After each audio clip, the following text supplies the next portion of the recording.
আসসালামু আলাইকুম everyone, welcome to my another vlog. আশা করি আপনারা সবাই অনেক ভালো আছেন। আমিও আলহামদুলিল্লাহ অনেক ভালো আছি।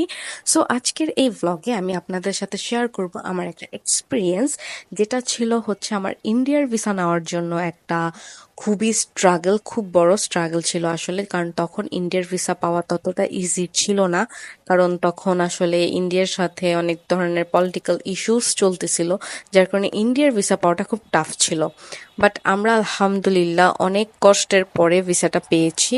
সামান্য ইন্ডিয়ার ভিসা করাটা যে এতটাই টাফ সেটা আমার কখনো জানা ছিল না। সো সেই দিন আমাদের ভিসার জন্য অ্যাপ্লাই করার ডেট ছিল। আমরা হচ্ছে যমুনা ফিউচার পার্কে চলে যাই। সো আমরা ওইখানে সবকিছু কমপ্লিট করে, ফর্মালিটিস কমপ্লিট করার পরে আমরা গেলাম ভেলপুরি খেতে, কারণ অনেক ক্ষুধা লেগেছিল। তখন আমাদের কাজ প্রায় শেষ। তো আমি কিছু কিছু ক্লিপ নিয়ে রেখেছিলাম যে একসময় আমার এক্সপিরিয়েন্সগুলো, আমার স্ট্রাগলগুলো যাতে আপনাদের সাথে শেয়ার করতে পারি। আর আপনারা যারা সামনে এইসব এইসব ক্ষেত্রে বা বোর্ডের জন্য অ্যাপ্লাই করবেন, আপনাদের জন্য যাতে ইজি হয়। সো ওই দিন ছিল 4 মে, যেদিন আমার হাতে ভিসাটা আসে। আর আমি অনেক বেশি টেন্সড ছিলাম, প্লাস অনেক হ্যাপি ছিলাম, কারণ হচ্ছে তখন ইন্ডিয়ার ভিসাটা আসলে পাসপোর্ট খোলা ছাড়া শিওর ছিল না যে ভিসা হয়েছে কিনা। তো আমার আলহামদুলিল্লাহ, আমি ফার্স্টে ভিসার জন্য যখন এমবেসিতে যাই, আমি পাসপোর্টটা খুলছিলাম না ভয়ে। তো রাহাত খোলার পরে গিয়ে দেখলাম যে ভিসা হয়েছে। তো আলহামদুলিল্লাহ আমারও হয়েছে।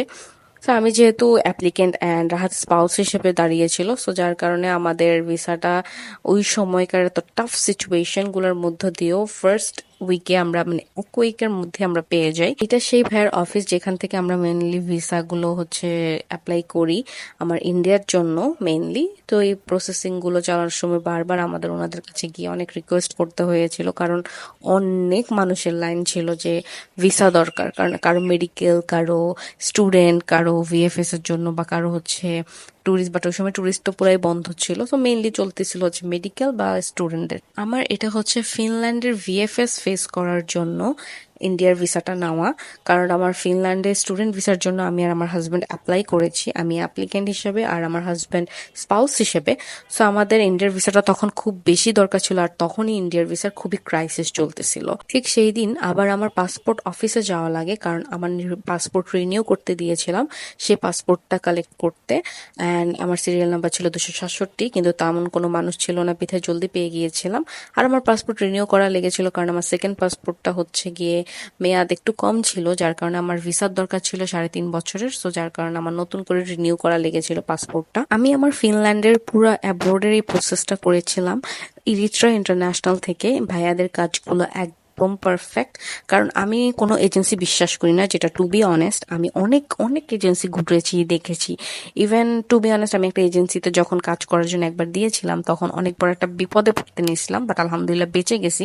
কারণ হচ্ছে গিয়ে সব এজেন্সি ভালো হয় না, আবার সব এজেন্সি খারাপ হয় না।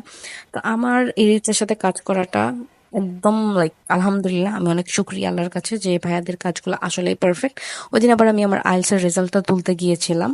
এটা আবার আমাদের ইন্ডিয়ার যাওয়ার আগের দিন, যেখানে আমরা এরিট্রা গিয়ে প্রায় সকালে গিয়ে একদম রাতে বাসায় এসেছিলাম, রাতের প্রায় 11:30-12টার দিকে। আমরা যে ভাইয়াদের সাথে আমাদের যত ডকুমেন্টস গোছানো দরকার ছিল, যত কিছু প্রপারলি কাজ পসিবল ছিল, সব কিছু ভাইয়ারা করে দিয়েছিল। আর আমি শুয়ে শুয়ে লিটারেলি টায়ার্ড হয়ে গেছিলাম যে সারা দিন এজেন্সির ভিতরে। এমন না যে ভাইরাও বসেছিল, তারাও কাজ করতেছিল আমাদের ফাইল নিয়ে, যাতে আমাদের কোনো কিছুর কমতি না থাকে, ফাইল যাতে একদম টপ নচ হয়, কোনো কিছু যাতে কমতি না থাকে, কোনো ভুল না থাকে। তাই ওই দিন কাজ শেষ করে প্রায় 11টা কি 11:30 থেকে বের হইলাম, হয়ে বাসার দিকে যাচ্ছিলাম।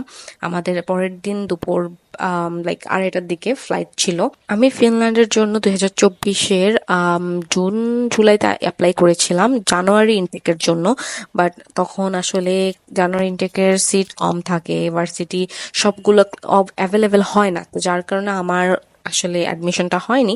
তো আমার সেপ্টেম্বর ইনটেকের জন্য যখন আমি আবার অ্যাপ্লাই করি অ্যান্ড পরীক্ষা দিই, তখন যে আমার ইন্টারভিউ দেওয়ার পরে গিয়ে হয়। And Seinäjoki university of applied sciences থেকে আমার অফার লেটার আসে, অ্যান্ড আমি ওইখানেই সবকিছুর কাজ কমপ্লিট করি। অ্যাবোর্ডের বিষয়গুলোতে অনেক বেশি ধৈর্যের প্রয়োজন হয় এবং অনেক বেশি ধৈর্য রাখতে হয়, কারণ প্রসেসগুলো অনেক বেশি লেন্থি হয়। বাট আলহামদুলিল্লাহ আমার অনেক অনেক ধৈর্যের পরে আল্লাহ সবকিছু ঠিকঠাক ভাবে করে দিয়েছেন। সো এরপর আমরা বাসায় গিয়ে প্যাকিং করে শুয়ে পড়লাম, কারণ পরের দিন আমাদের flight. So see you in the next vlog. ইনশাল্লাহ আমি আরো আপডেট দিব। সো আল্লাহ হাফেজ।